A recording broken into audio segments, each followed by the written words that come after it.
We are first in the door today because the conference doesn't actually kick off until 12:30 this afternoon, but that is when hundreds of National Party members and supporters will file in here to the Michael Fowler Centre. They'll take their seats set up by sort of geographic region, and they will prepare themselves for a weekend of being rallied. This is a really good chance for National to rally all of their troops before that campaign kicks off in earnest. The MPs, though, and the candidates, of which I think there are around 40, they're going to be meeting downstairs pretty soon, actually, to have a meeting before the conference kicks off, and that's when they will get all jazzed about what's going to happen in the days ahead. We know that the sort of theme of this campaign will be to get New Zealand back on track, so expect to hear that a lot in the next sort of 36 hours.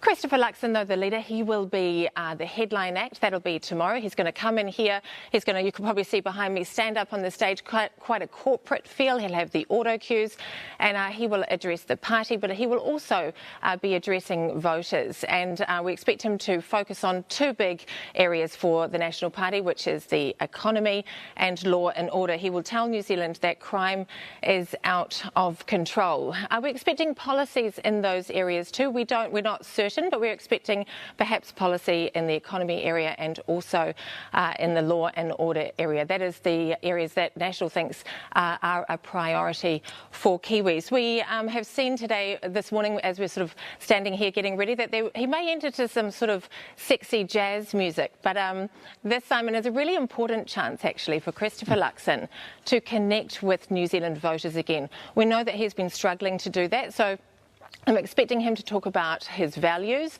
his vision, and why he wants the job of Prime Minister of this country. Sexy jazz music, what an enticement. But last night they had a pre-conference event, didn't they, where they launched their campaign for the Māori seats. How much, right? Yeah, they did, and this is actually really fascinating because National has not run in the Māori electorates for 21 years. I don't think that they have held a Māori electorate seat for 80 years, and that sort of those numbers go to sort of highlight how long they have stepped away from the Māori electorates. But last night we heard that they are back, even though at some points during the party's history they've wanted to abolish those seats, Simon. But I think the party's position sort of softened under John Key, and now they are open to phasing them out over time. It's really tricky, though, to see a platform for the Māori Party out in those Māori electorates, because you'll remember that this is the party that wants to abolish the Māori Health Authority. If elected, it is against co-governance.